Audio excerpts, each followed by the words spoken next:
पाप ग्रीष्म ऋतु में जल हैं सयाने, पूजूं ने सतत केवल ज्ञान पाने, पूजूं ने सतत केवल ज्ञान पाने। भगवान महावीर स्वामी की, आचार्य कुंद कुंद स्वामी की, आचार्य गुरुवर विद्यासागर मुनि महाराज की।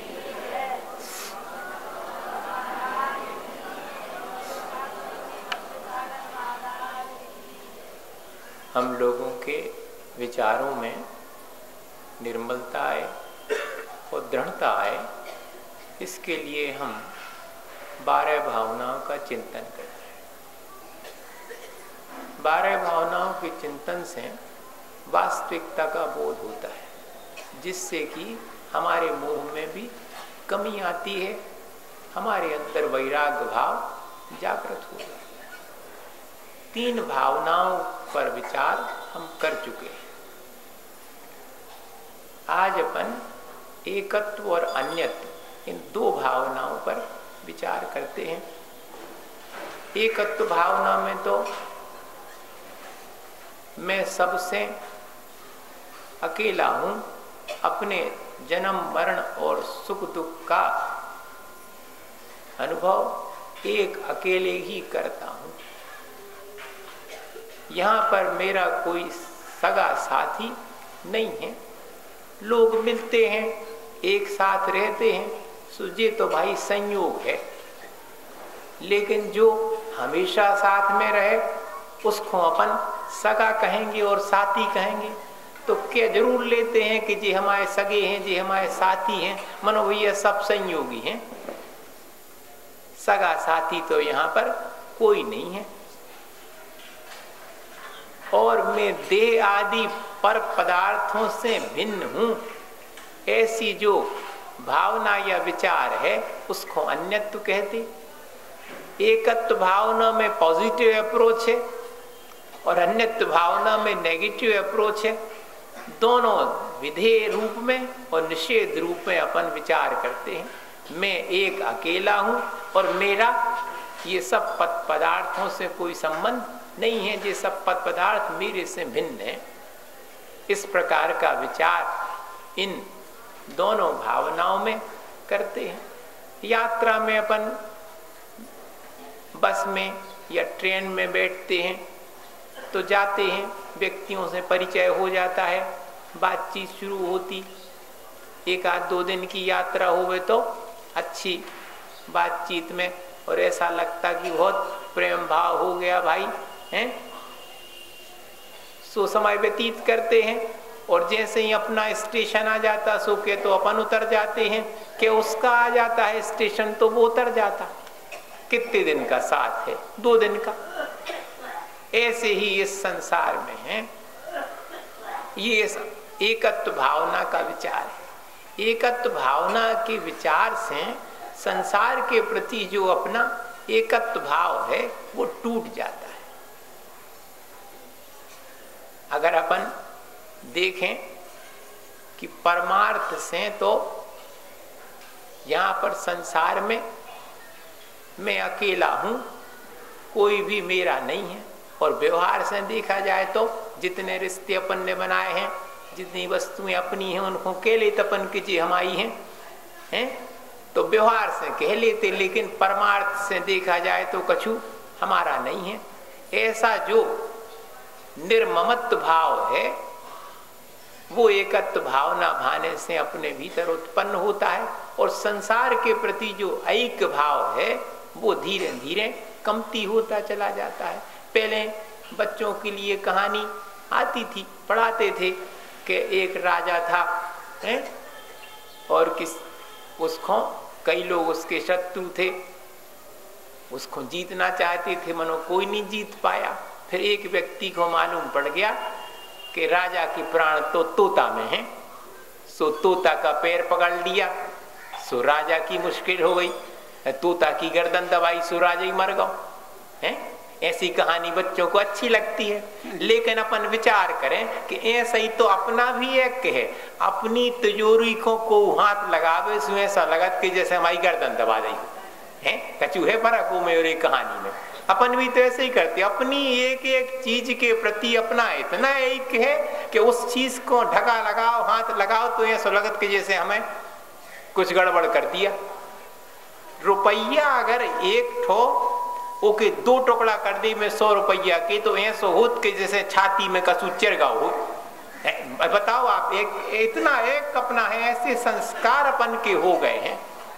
शरीर से भिन्न हूं मैं, ऐसा भाव ही नहीं आता मैं ही शरीर हूं।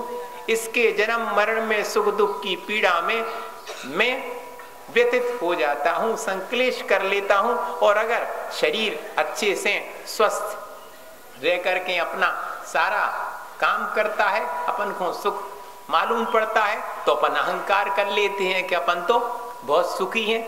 सो दोनों स्थितियों में अपना संसार ही बढ़ जाता। एकत्व भावना से हमें ये ध्यान आ जाता है कि नहीं भाई, हम तो इन सबसे पृथक हैं, हमने इनमें एक मान लिया है, जी हमारी भूल है। तो एकत्व भावना से हमारी भूल भी दूर होती है। और एकत्व भावना का ये अर्थ नहीं है कि जितने अपने संबंध हैं सो सबसे द्वेष कर लो, सबसे संबंध तोड़ लो या स्वार्थी हो जाओ। हाँ भैया, एकत्व भावना का सिर्फ अर्थ इतना है कि सबके संगे तो रह रहे अपन, लेकिन अपने कर्ता भोक्ता अपने भावों के अपन हैं, अपने सुख दुख के कर्ता भोक्ता अपन हैं। दूसरे से कोई अपेक्षा नहीं रखें, न दूसरे से कोई गिला शिकवा शिकायत रखें, और स्वाधीन होकर के, स्वावलंबी होकर के अपना जीवन जिए। ये एकत्व भावना का संदेश है अपने लिए। एक अकेले एक राजा साहब थे, उनका मन हुआ कि साधु बाबा जी के साथ समय बितावे। सो अपने पूरे ताम झाम के साथ साधु बाबा जी के पास पहुंचे और कहा, महाराज अपने संगे रख लो आप। तो साधु जी ने स्पष्ट कहा कि देखो भाई, अकेले आइयो, अबे तो तुम सबके संगे आए हो। राजा ने कहा, बात तो सही है। सो अब की बार 2-4 दिन के बाद राजा साहब आए, सो को संगे नहीं लो आए, अकेले आए। अब जब राजा साहब अकेले आए और बाबा जी से कहा कि बाबा जी अब तो हमारे लिए कुछ अपने पास रखने का इंतजाम करो, हम तो अब अकेले आए। कि नहीं राजन, अभी तुम्हारे भीतर बहुत कुछ है, अकेले होके आओ। अबे तो तुम्हें इस तरह का भाव है कि मैं राजा हूं, मेरा इतना बड़ा महल है, ये पूरा राज मेरा है। यह जो भावों की भीड़ तुम्हारे भीतर है, जिससे तुम्हारा ऐक है, जिसको अपना मानते हो, उसको भी छोड़ो, अकेले हो करके आओ, तब विचार करेंगे। राजा ने कहा, बात तो सही है जी, हमारे भीतर भाव तो है अभी। अब राजा ने बड़ी मेहनत करी 15-20 दिन के बाद, और राजा साहब सब छोड़ छाड़ के कि अब तो हमारा कुछ भी नहीं है, न राज्य है हमारा, न संपत्ति, न महल, और न हम राजा हैं। ऐसा कहने में बहुत आसान है, मनो कर रोजी करने पड़त बहुत है, जो सब किलाने कर लो। राजा साहब ने, अब भाई बाबा जी से के पास रहना है तो क्या करेंगे। बाबा जी के पास पहुंचे, सो शाम का समय हो गया था। उनके आश्रम में, उनकी कुटी के पास राजा साहब ने पहुंच करके आवाज दी कि हम आ गए हैं, खोलो दरवाजे। सो बाबा साहब ने, बाबा जी ने और दरवाजे खोले, और राजा साहब को देखा और दरवाजे बंद कर लाए। बड़ा कठिन। अब राजा साहब ने सोची कि सब कछु तो हम छोड़ के आए, और बाबा जी ने भी नहीं रखो, बाबा जी ने हमें भगा दिया, दरवाजे बंद कर लाए, अब कहाँ जाएं। कोई बात नहीं, सामने के वृक्ष के नीचे राजा साहब ने रात्रि व्यतीत करी और चिंतन किया कि कोई किसी का नहीं है, अपने सुख दुख का कर्ता भोक्ता मैं स्वयं हूं। और सवेरे बाबा जी ने अपनी कुटी का दरवाजा खोला तो सामने राजा साहब बैठे हुए थे। खुद राजा साहब के पास जाकर के कहा कि अब तुम मेरे साथ रहने लायक अकेले हो गए। ऐसी अकेलेपन की साधना एकत्व भावना भाने से अपने भीतर भी आ सकती।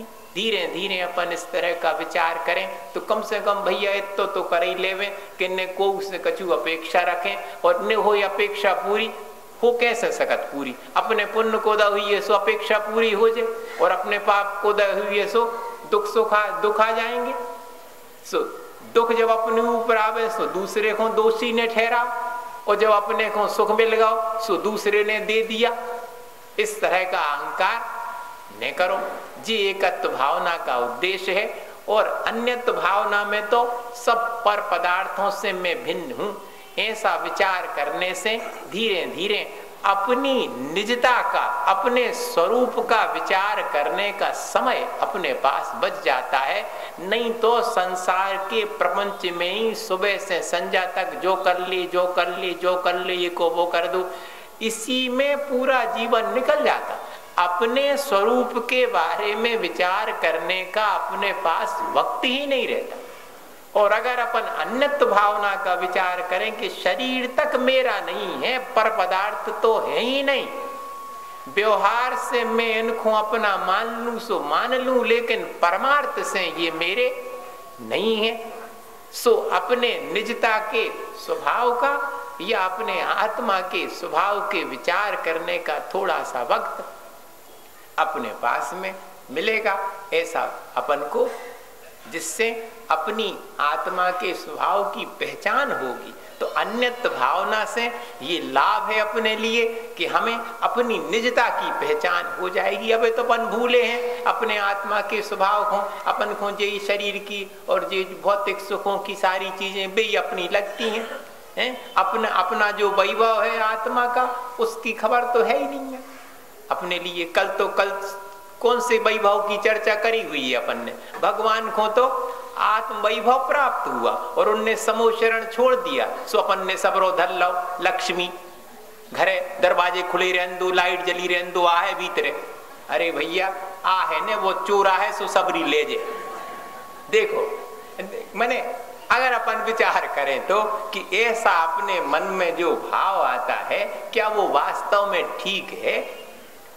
अरे ये तो जैसे समूह शरण भगवान महावीर स्वामी ने छोड़ करके अपने आत्मा के साथ लगे हुए शेष आघातिया कर्मों को भी नष्ट करके सिद्धत्व अवस्था का अनुभव किया, सो ऐसा ही कल के दिन अपन को भी करना चाहिए था कि इस बाह्य भौतिक वैभव के प्रति अपने मन में जो लगाव है वो कमती होवे, सो वो और बढ़ा लेते हैं अपन, उसके प्रति और अधिक आकुलता और अधिक आकांक्षा हो जाती है।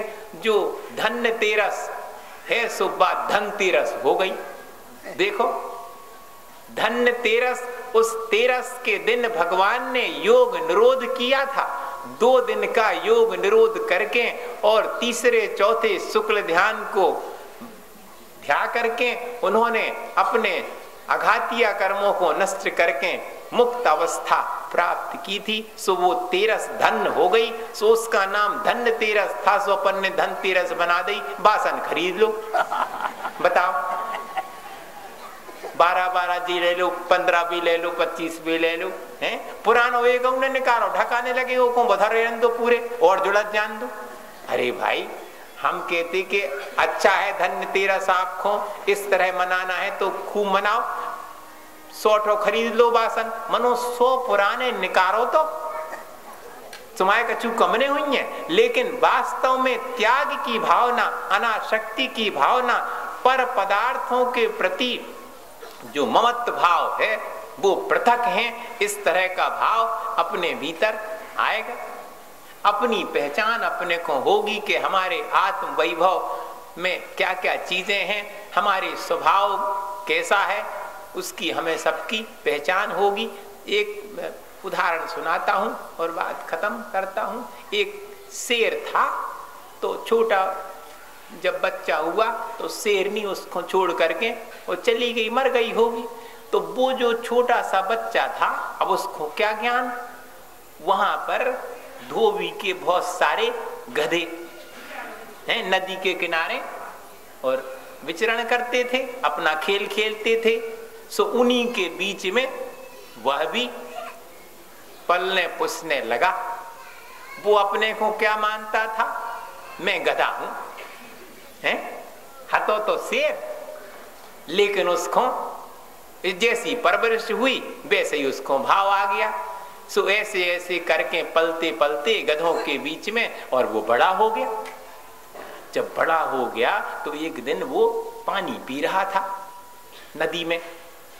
उसके पानी पीने की अपनी स्टाइल थी।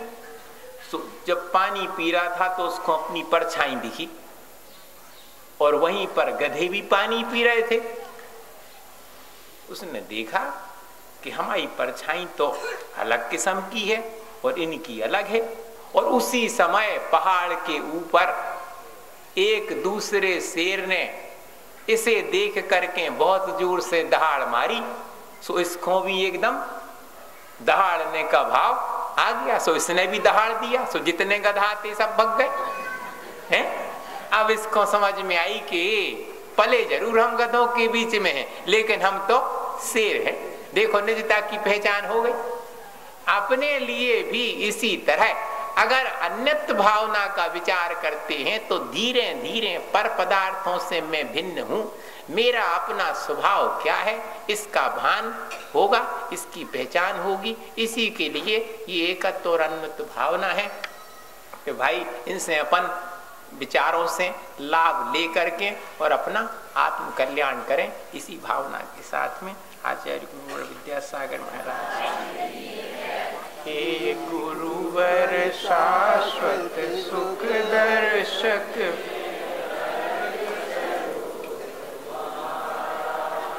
जग की न